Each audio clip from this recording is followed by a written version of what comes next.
Once a giant, always a giant. For me, it's only a giant. So everybody remembers this hilarious moment of Sterling Shepard and Troy Hill squaring up. I had to make the merch for the culture. Y'all can go ahead and click the link in the description. What's going on YouTube? Diggy546. Definitely hit that subscribe button if you're new. Like the video if you like the video. And I won't tell if you click that bell.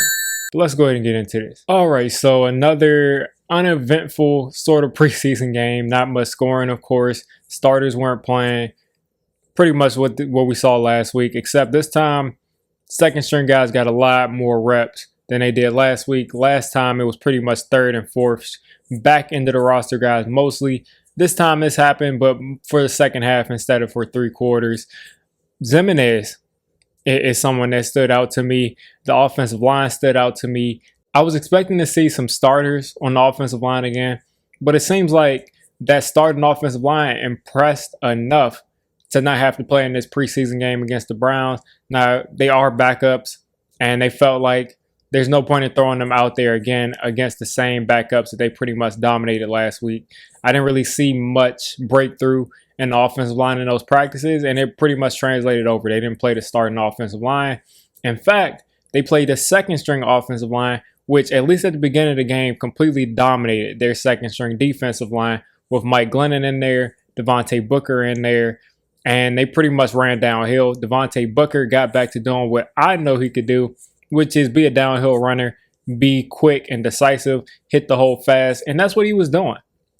Giants fans were kind of down on him because they had been hearing that Clement has looked like the best back in camp, and then they saw it in the preseason game. Clement has been explosive, and Devontae Booker missed a couple of holes last week. He didn't look good, but it's good to see that he bounced back this week. So I expect Devontae Booker to be that second best running back for us and to get the second most amount of carries.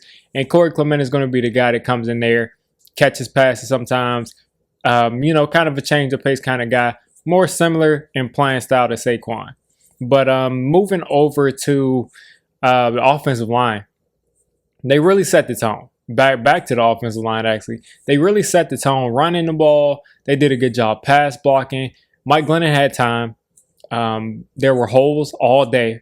I mean, you had Ted Larson in there. You had Jonathan Harrison. Kenny Wiggins surprisingly was in there. Chad Slade was in there right tackle. And I think Jackson Barton played left tackle. Now, mind you, these were 5th, 6th string kind of edge rushers that they were going against. But these guys still look pretty good. They set the tone. And on the interior, I think they had Malik Jackson playing on the interior, if I'm wrong. Maybe there's another Jackson on the Browns.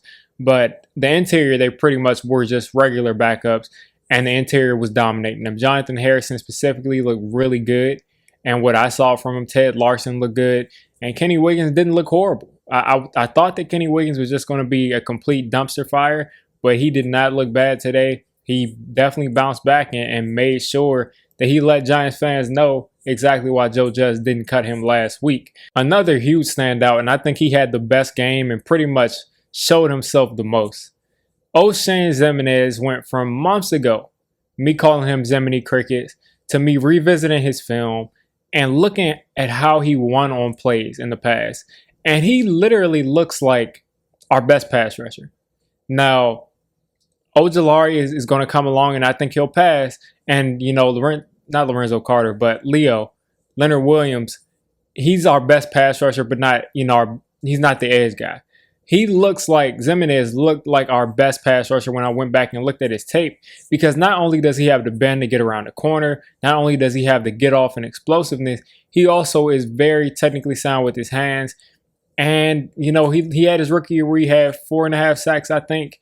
And then the next year he pretty much got hurt and he didn't get much playing time. So I think this year is the year that he really steps up, and he might be our best edge rusher right now. Because Ojulari, he's got to work on some of the hand things. And it looks like Ximines, I don't know if Ximines will be better than him, but Ximines can definitely teach Ojulari how to use his hands better. Because Ximines was really putting that on display and coming off the ball at 1,000 miles an hour. I mean, this dude turned the corner a couple of times, forced a fumble, and what I thought, or he was at least seconds, a millisecond away from forcing a fumble, because it ended up going forward, so they counted it as a pass. But he came around the corner, hit the quarterback again a couple of times, And then what happened is I think he actually got a sack. It was a coverage sack where he ran the quarterback down. So he was all over the place, just like how he was at times in his rookie season in 2019. So I'm looking, and I can't wait to see more of Ximines because I think that he could possibly be someone that's really explosive and that can be really effective for us as that edge player. They lined him up inside, and he pretty much got double teamed every time he lined up inside. So obviously he won't be double teamed in the regular season if he lines up inside. So I think that might be a good matchup. But he pretty much got double teamed and stonewalled at that point. So you can't really judge from that because he was the best player on that line by far at that point. Also, Afadio Denabo turned the corner a couple of times and looked really good. It looks like he's lighter than what he played at in Minnesota, but he's moving fast, man. He's moving fast. Also, Raymond Johnson had a nice couple of quarterback hits. So this defensive line is slowly coming along. We still haven't seen our starters, but if our backups are looking like this, I'm feeling pretty good about what we got going forward. The last couple of guys I wanted to highlight as guys that pretty much surprised me. Brian Lewerke, he came out and he didn't look too good at first. Couldn't move the ball, but he ended up being able to move the ball towards, his third, fourth, fifth drive, and he made it a little bit exciting. He ended up throwing a touchdown to David Sills, which I'll get to in a second, but Lewerke came out and he definitely looked better than Clayton Thorson. Even when he couldn't move the ball, he looked better than Clayton Thorson because the ball came off of his hand like it was supposed to. He didn't look like he didn't belong playing the quarterback position. So hopefully he's someone we can develop and can eventually be our backup quarterback because he's got some wheels and he can be used in pretty much a similar way within the offense as Daniel Jones. He had a nice couple of throws on the run. He hit David Sills on a throw on the run going to the right. He's much more mobile than Glennon, so I think he's a better fit scheme-wise for this offense than Mike Glennon is, but obviously Mike Glennon is still the better quarterback. And can people calm down? Mike Glennon put together a nice drive today, got himself down the field and got a touchdown drive. Can people calm down about this backup quarterback nonsense? The Giants, I promise you, are not giving up resources to get a backup quarterback. Why would you trade for a backup quarterback? If your backup quarterback is in there, you're already screwed. That's just how the NFL is. For the most part, your backup quarterback is not going to be able to take you to the promised land. So there's no point in trading resources for a backup quarterback, especially not Josh Rosen, who I promise you is not better than Mike Glennon. So let's calm down here. But we don't need a backup quarterback.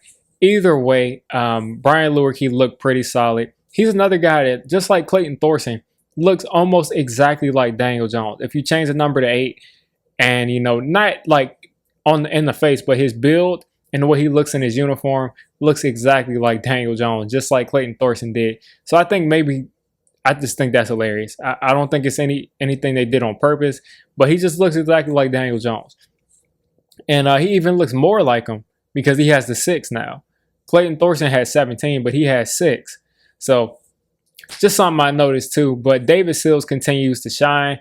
Again, I highlight the play he had earlier, the crossing route. He ended up having that touchdown, beautiful back shoulder catch in the end zone. And that kind of makes me happy because, again, if you saw my videos a couple of videos ago, there were rumors that Tyke Tolbert didn't like the back shoulder throw. So even watching our third stringers do it shows that it could possibly be in this offense when we get Kenny Golladay out there.